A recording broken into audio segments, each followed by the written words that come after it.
¿ya? Está bien, Karl Marx y Friedrich, no bien complicado de pronunciar, Friedrich Engels, ¿ya? Pues vamos a ver ahora, habíamos explicado de nosotros ayer, de que se establecía primordialmente, ¿no?, el materialismo a partir de la lucha de clases, y ahí estábamos con el ejemplo, ¿verdad?, de usted. Estábamos preguntándole a Diego, ¿no?, a qué se dedicaban sus papás, y él me decía que su mamá es profesora. Y yo le estaba diciendo si él quiere superar las expectativas que su mamá tiene con relación a la vida que tiene ella.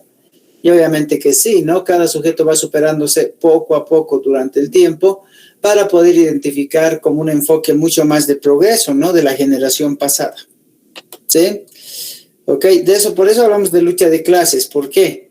Porque nunca se va a establecer una determinada clase social de manera definitiva, ¿no? Sino esta va modificándose, va cambiando, va generando, va inclusive desarrollándose mucho más, ¿ya? Entonces vamos a ver cómo está establecida la estructura social.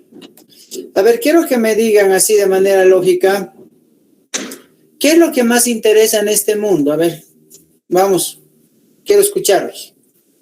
¿Qué es lo que más interesa en este mundo? ¿De qué más se preocupa el hombre en este tiempo? A ver, ¿qué dicen? José Alexander, ¿qué crees?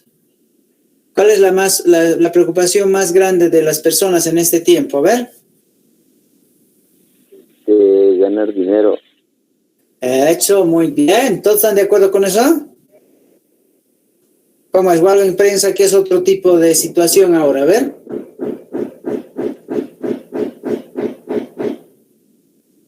¿Cómo es? ¿Qué dices, Diego? Tener más poder. Ah, también, ¿no? No solamente la plata, sino también el reconocimiento. ¿Qué dice Kevin?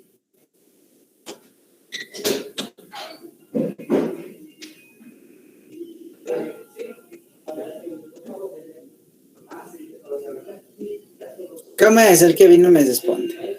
Pablo Jimmy, ¿qué piensas?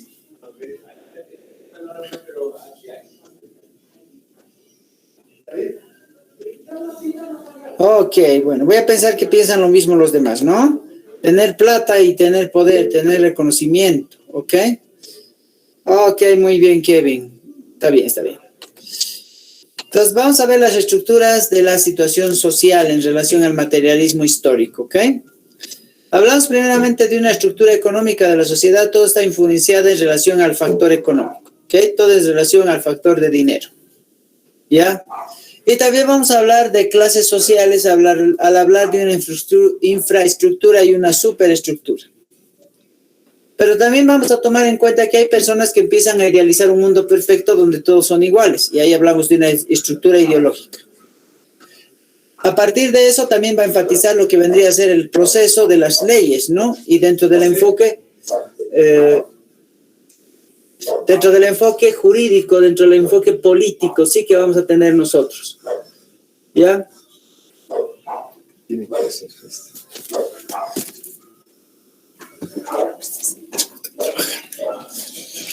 un momento, muchachos, por favor. Entonces, vamos a tener nosotros esos enfoques, ¿sí? Desde esta estructura, ¿ya? Entonces, estructura económica, infraestructura y superestructura, la estructura ideológica y la estructura jurídico-política, ¿ya? ¿Cuál es la estructura económica de la sociedad? Primero, las relaciones de producción y de distribución, ¿sí? Que vamos a tener nosotros, ¿ya? Las relaciones de producción y de consumo que se va a ver dentro del mercado, de la economía, y las relaciones de producción y de intercambio que vamos a sintetizarlo principalmente con lo que es la oferta y la demanda, ¿ya? Esta estructura económica de la sociedad siempre está implicada y relacionada con este sistema de producción, ¿ya? ¿Por qué? Porque todo va a partir relacionado primordialmente con el esfuerzo y el trabajo de las personas. Entonces, nunca una persona puede generar sus ingresos, sus riquezas a partir de la nada. Tiene que siempre lograr el esfuerzo y lograr sacrificio, y por eso determinar este tipo de producción, ¿sí? Cuando hablamos de la infraestructura y la superestructura, nosotros nos referimos principalmente a esas relaciones que tenemos con los demás en relación a la sociedad, ¿sí? Estableciendo en algún momento ese proceso de intercambiar ciertas circunstancias que nos van a influenciar a crecer un poco más cada día. La infraestructura viene a ser el contexto, los obreros, los trabajadores. La superestructura viene a ser las personas que mandan y que gobiernan. Y esta va a haber una relación muy interna entre las dos áreas específicas, ¿no? Dentro del proceso del materialismo. Cuando hablamos de una estructura ideológica, nos vamos a generar a partir de ideas en las cuales pensemos que la sociedad se va modificando, cambiando, en esta lucha de clases constante que tenemos. El pensamiento que tú tienes no es el mismo pensamiento que el que tenían tus padres a la edad que tú tienes. Tu pensamiento es distinto. Y tú vas cambiando tu ideología cada momento y vas estableciendo tus propios logros para llegar a tus objetivos determinados, ¿ya? Entonces, de esa forma vamos a ir modificando, ¿ya? Cuando hablamos de esta estructura jurídica política, vamos a establecer siempre a partir del Estado, ¿sí? La situación primordial, porque el Estado es el que pone las leyes y vamos a ir identificando también lo que vendría a ser tipos de Estado, ¿no? Democrático, Estado capitalista, Estado socialista, etcétera, dentro de ese enfoque. Pero todos los estados en algún momento van a ser siempre capitalistas, porque todos se van a preocupar por el factor económico de sus países, ¿ya? Y vamos a inducir nosotros dentro de un proceso de crecimiento económico desde esa perspectiva.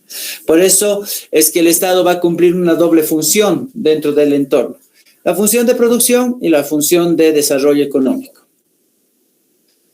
Entonces, la función de la producción va a tener que ver con los modos de producción, esas relaciones de producción, las fuerzas de producción, el esfuerzo y el trabajo de las personas. Cuando hablamos de modos de producción, tenemos una infinidad, ¿sí? Podemos ir hablando intelectuales, mano de obra, materiales, tecnológicos, ¿ya?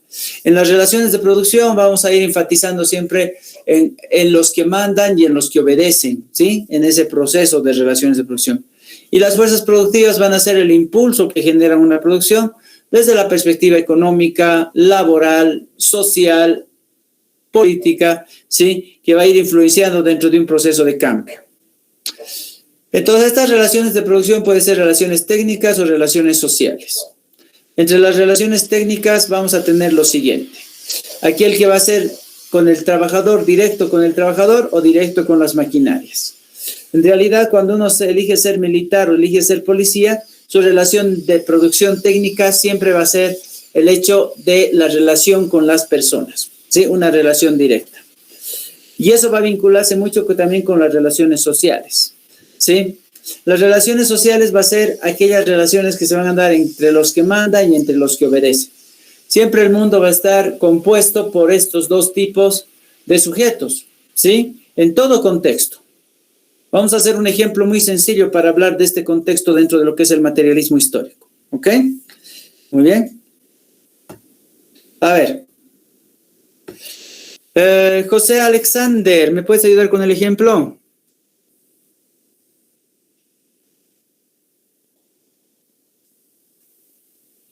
José no me escucha. A ver, ¿con quién? Danner, ¿estás ahí? Sí, profe. ¿Me puedes ayudar con el ejemplo? ¿Ok? Está bien. ¿Qué vas a estudiar tú, Danner? Militar. Militar, ok. Tú sabes que un militar está todo el tiempo a la orden de alguien, ¿no ve? Sí, subordinación. Subordinación, muy bien. ¿Tú crees que eso mantiene el equilibrio de las cosas o no? Sí. Sí, ¿cómo? A ver. Siempre tiene que haber alguien al mando, porque si no todos pueden estar haciendo lo que sea, y tiene que estar en subordinación, ya que tienes que respetar a tus mayores. ¿Tú crees que eso solo pasa en la vida militar? No, hay en muchos lados. Como en el colegio, el profesor tiene que hacer caso a lo que dice el director. Eso. Eso. ¿Y en la casa? Igual, los hijos tienen que hacer caso a lo que digan los papás. ¿Y qué pasa cuando los hijos se no sé, no hacen caso y se rebelan. Bueno, en ese caso el padre toma un castigo para que aprenda el hijo. Muy bien, o sea que para todo freno, toda situación de imposición, se necesitará castigo, ¿o no? Sí. ¿Verdad? Porque si no, la persona no va aprendiendo. Muy bien. Entonces, ese es el ejemplo que yo quería plantear. Te estaba diciendo que en todos los contextos siempre tenemos a alguien a quien obedecer, ¿verdad? O sea, no existe una situación autónoma en su totalidad. Nosotros vamos a ser profesionales y vamos a ser subordinados, podríamos ser desde el punto de vista militar, desde el punto de vista policial, pero siempre vamos a tomar en cuenta que la persona que esté dando las órdenes, que nos esté mandando, tenga también una ética para que esas órdenes no salgan de su estructura personal. Un ejemplo muy sencillo puede ser que alguien te diga que es importante llegar a tiempo a todas las situaciones determinadas. ¿Cómo hacemos que eso sea obedecido dentro de los factores de las demás personas? Es porque las demás personas van a ver el ejemplo en ese sujeto que está dando esas órdenes. ¿Ustedes creen que aquellas personas que todo el tiempo están dando órdenes o están generando este nivel de superestructura son aquellas personas que van a infundir el poder en los otros, en los demás? ¿O será que hay algunas personas que por el hecho de generar superestructura, en vez de generar el respeto, van a generar el temor? Por esa misma razón se le obedece.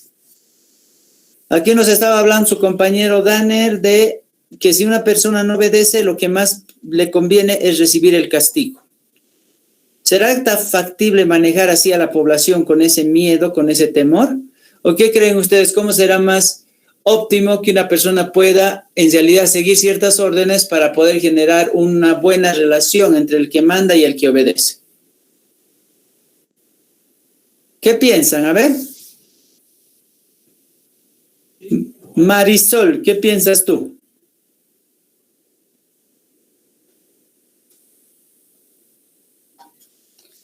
Marisol no me escucha. Diego. Yo creo que si no hay una voz de mando o alguien que más o menos te diga lo que se debe hacer, nunca va a haber orden. Siempre va a haber esa discrepancia de que entre que otros van a querer otra cosa y los demás también. Es por eso que hasta el propio Estado tiene un líder o una persona que pueda mantener el orden entre la sociedad. Efectivamente, pero lo que yo estaba preguntando es, ¿una persona la pueden obedecer con respeto o siempre tiene que obedecerla porque esta persona empiece a sembrar el temor en la gente? ¿Ven?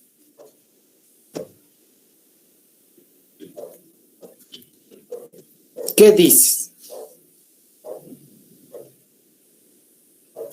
¿Creen ustedes que una persona tiene que ser violenta para hacerse obedecer?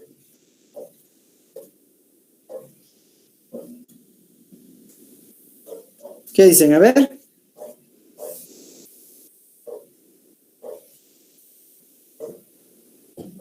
¿Cómo se hace obedecer a alguien con temor? La gente le obedece porque en realidad piensan las repercusiones que le puede pasar.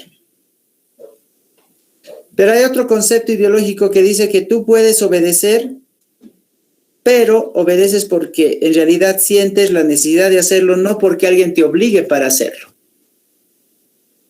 Por ejemplo, nosotros cuando vamos a un trabajo, tenemos que llegar a tiempo porque caso contrario nos van a descontar el salario. Esa es una especie de temor a perder algo económico. Y todo el tiempo nosotros andamos amenazados en nuestro contexto, ¿o no? Si no haces esto, te va a pasar esto. Si no haces esto, te va a pasar esto. Y nuestra vida ha sido un círculo constante de amenazas todo el tiempo.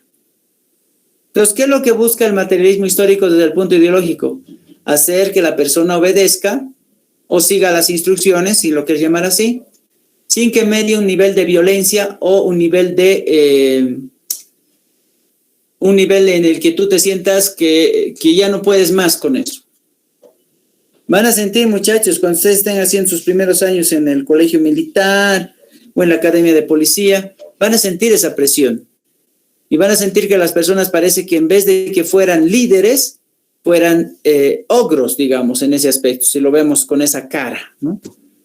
Y vamos a empezar a pensar que la carrera que yo estoy eligiendo en realidad no va de acuerdo al criterio que tú estás llevando. Porque tu criterio llega a ser otro, yo creo. Tu perspectiva es distinta. Tú quieres ser un profesional diferente. No el que genere ese temor en la gente, sino el que genere respeto, que es distinto. ¿Sí? Entonces ahí vamos a ir nosotros induciendo. ¿Ya? Y por esa misma razón, este materialismo nos enfoca esa perspectiva. ¿Sí? Bueno, cuando hablamos de las fuerzas productivas, hablamos de tres aspectos importantes. La materia, que es el objeto de transformación a través de la mano de obra, la fuerza laboral. La actividad que realiza el trabajador, la función general, la función en la cual da producción. Y los medios para realizar trabajo que vienen a ser los instrumentos que nosotros necesitamos. Te pregunto a ti, en la carrera que tú tienes, ¿cuál es tu objeto de transformación? ¿Qué actividad vas a realizar y cuáles son los medios que tú necesitas para realizar ese trabajo? Esas son tus fuerzas productivas. ¿Ok? A ver, Diego, ayúdame con ese ejemplo. Bueno, profe. Ya, cuéntame, Diego. ¿Tú vas a ser policía militar?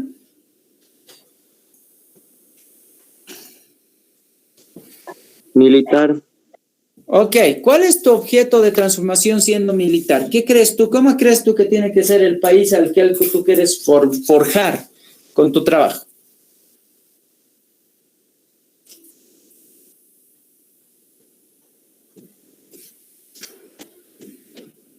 Debes tener un objetivo, ¿no, Diego, o no? ¿Por qué estás estudiando por qué vas a estudiar para ser militar?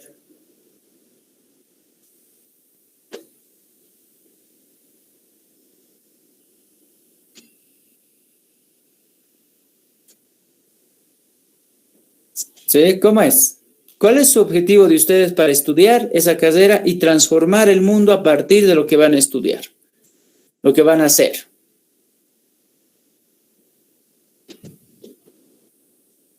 A ver. Pablo, Jimmy, ¿qué dices?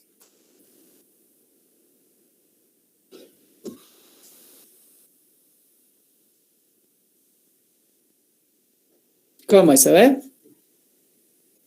José Alexander. Díganlo, exprésense, muchachos, porque aquí es donde nosotros vamos a identificar que en realidad están decididos o no a tomar esta carrera. A ver. ¿Cuál es su objetivo de transformación con esa carrera? A ver.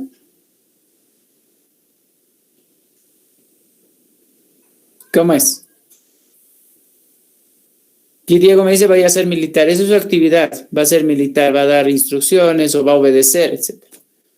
Pero tiene que haber un objeto de transformación en ese contexto. ¿Y qué medios utilizas para cumplir ese trabajo? Pensamos, ¿no? Pensamos, vamos identificando. ¿Sí? ¿Alguna vez tú vas a decirte cuál sería tu objetivo para relacionarte como profesional en este país? Y tal vez vas a enfatizar que quieres un mejor país donde vas a hacer justicia, donde vas a determinar lo mejor que se puede tener. Vas a hacer la diferencia, no vas a ser como los otros policías o como los otros militares corruptos que se dedican al entorno político por oportunidad y todo ese proceso. Entonces vas a ir cambiando ese pensamiento. Pero ¿cómo lo vas a hacer? ¿Sí? Pero pensando y andarle analizando ese contexto, ¿ya? Cuando hablamos de la lucha de clases, hablamos aquel enfrentamiento que se produce entre dos clases antagónicas, ¿ya? La clase sindical, que viene a ser una clase netamente popular, ¿sí? Una clase del contexto, y la clase política, que va a determinar el poder económico. ¿Cuál es la ideología dentro de estas dos clases? El hecho de llevarse bien, pero siempre vamos a chocar con el contexto económico. ¿Ustedes sabían que los pobres también son discriminadores? No solamente los ricos discriminan a los pobres, sino también los pobres discriminan a los ricos. ¿Por qué será que un pobre discrimina a un rico? A ver, ¿qué creen ustedes? ¿Cómo es?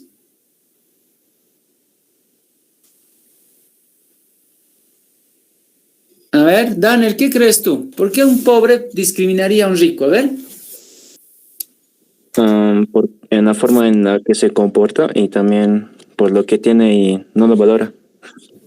Muy bien, un pobre discrimina al rico por su plata. ¿Y por qué un rico discrimina a un pobre? A ver, ¿qué dices, Marisol? ¿Por qué crees que un rico discrimina a un pobre?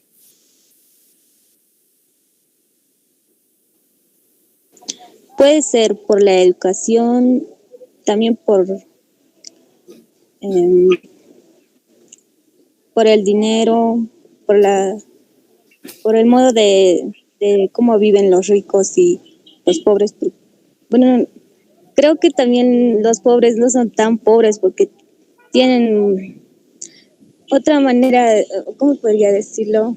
Su riqueza es más tradicional. En cambio, de los ricos es más la educación en su círculo de... Eso, muy bien. ¿Tú crees que es más notorio una discriminación de un pobre hacia un rico o de un rico hacia un pobre?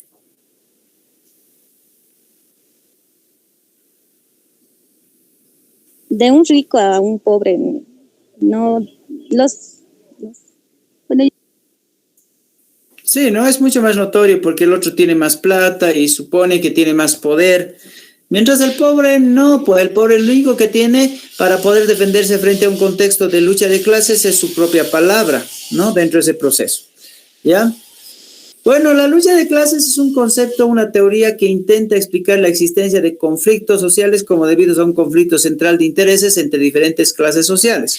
El conflicto que sería un antagonismo inherente en toda la sociedad estratificada en clases sociales, ¿ya? En su visión, esta lucha de clases da origen a los movimientos sociales a través de los cuales, en sus palabras, las clases bajas buscan ascender socialmente.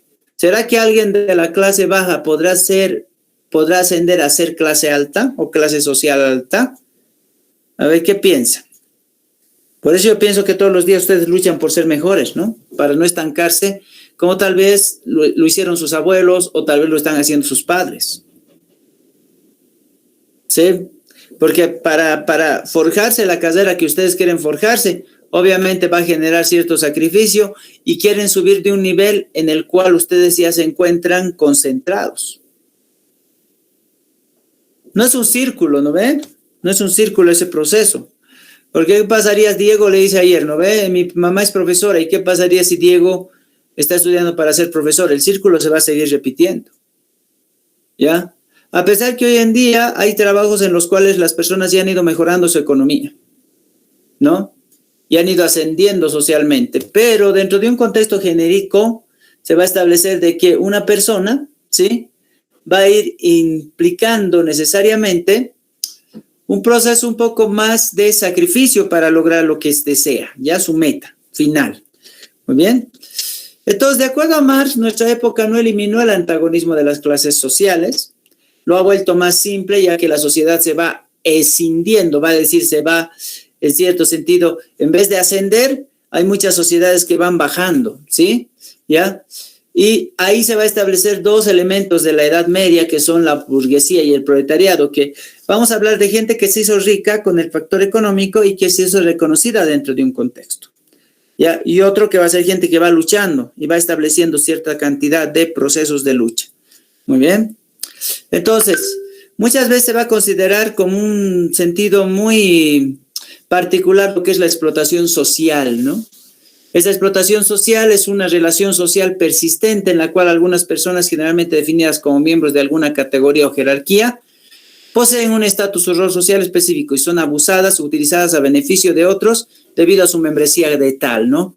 O sea, siempre va a haber los explotados y los explotadores, ¿sí? Y eso va a enfocar necesariamente ese aspecto en el cual nos vamos a sentir nosotros fuera de lugar cuando estamos siendo absorbidos por ese contexto, ¿ya?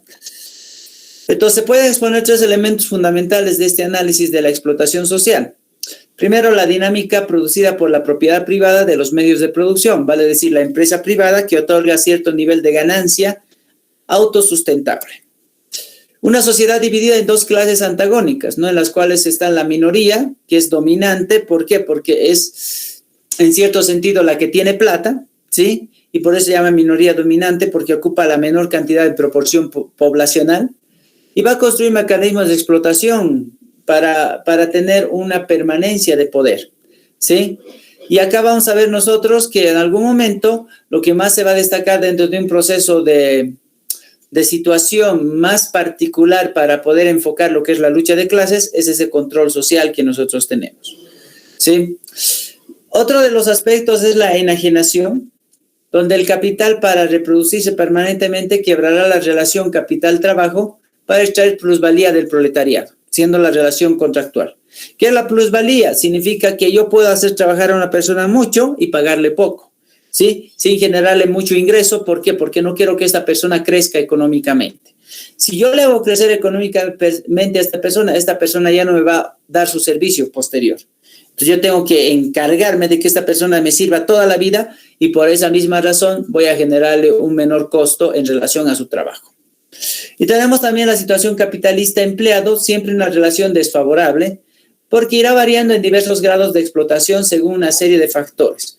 Por ejemplo, a los profesionales siempre van a tratarlos de manera mucho más respetuosa por el mismo hecho de que son estudiosos, de que han tenido la profesión determinada. Mientras pues, a un obrero, a un albañil, muchas veces los desprecian la gente porque estos no tienen la preparación correspondiente. Por esa misma razón, estos grados de explotación se ven de acuerdo al grado de persona que uno es. Ustedes, por ejemplo, están luchando para que se les pueda tratar de manera correcta y justa, pero eso se va a tomar en cuenta siempre y cuando la persona que les trate tenga la cultura y la educación adecuada para hacerlo, ¿sí?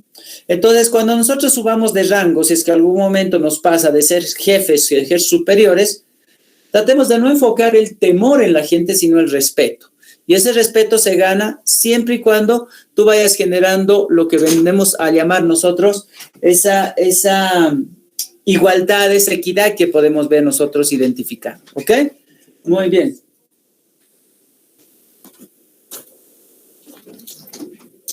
¿Ya?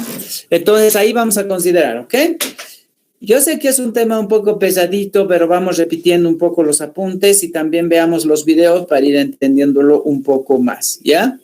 Muy bien. A ver, quiero escuchar preguntas. Tenemos un minuto, a ver, para las preguntas, a ver. ¿Alguna duda por ahí? ¿Una pregunta? ¿Han entendido? ¿Cómo es, Diego? ¿Has entendido?